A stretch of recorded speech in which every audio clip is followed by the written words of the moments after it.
జిల్లా పత్తికొండ నియోజకవర్గంలో తెలుగుదేశం అభ్యర్థి కేఈ శ్యాంబాబు గారికి పత్తికొండ ప్రజలు 15,000 మెజార్టీ ఇవ్వడం ఒక గొప్ప వరమని ఇప్పుడున్న ప్రజలు చాలా సంతోషం వ్యక్తం చేశారు. ఈ విషయాన్ని మొదటిసారిగానే శ్యాంబాబు నామినేషన్ వేసిన తర్వాత ఎన్నో పత్రికలకు ఇంటర్వ్యూ ఇచ్చిన మాజీ రాష్ట్ర శాలివాహన సంఘం చైర్మన్ తుగిలి నాగేంద్ర ఈ పత్తికొండ నియోజకవర్గంలో కేఈ శ్యాంబాబు గెలుపు తథ్యమని, ఈ గెలుపుని ఎవరూ ఆపలేరని ఎన్నోసార్లు పత్రికలకు చెప్పడం జరిగింది.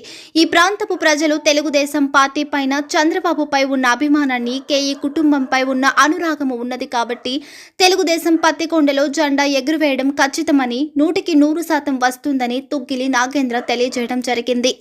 రాష్ట్రంలో పూర్తిగా తుడిచిపెట్టిపోవడానికి చంద్రబాబుకు జరిగినటువంటి అవమానాలు అయితేనేమి, ఒక అహంభావన పాలన, ఒక నియంతృత్వ పాలన కొనసాగింది. అయితే జగన్ కుటుంబంలోనే చెల్లి మా అన్న జగన్ అన్న ఈ రాష్ట్రంలో గజ దొంగ, వైసీపీ పార్టీకి ఓటు వేస్తే అంతకులకు అవకాశం ఇచ్చినట్టేనని, దయచేసి మా అన్న పార్టీకి ఓటు వేయొద్దని జగన్ చెల్లి షర్మిల తెలియజేయడం జరిగింది.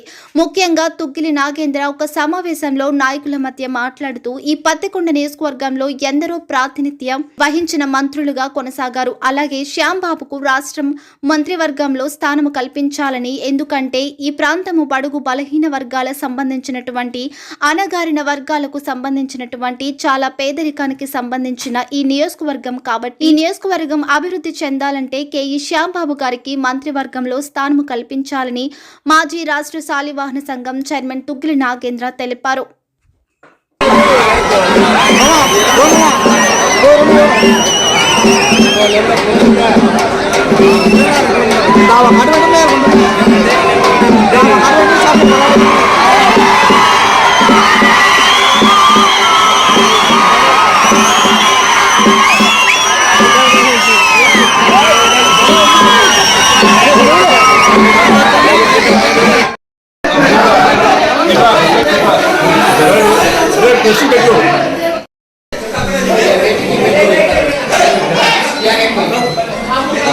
Vai,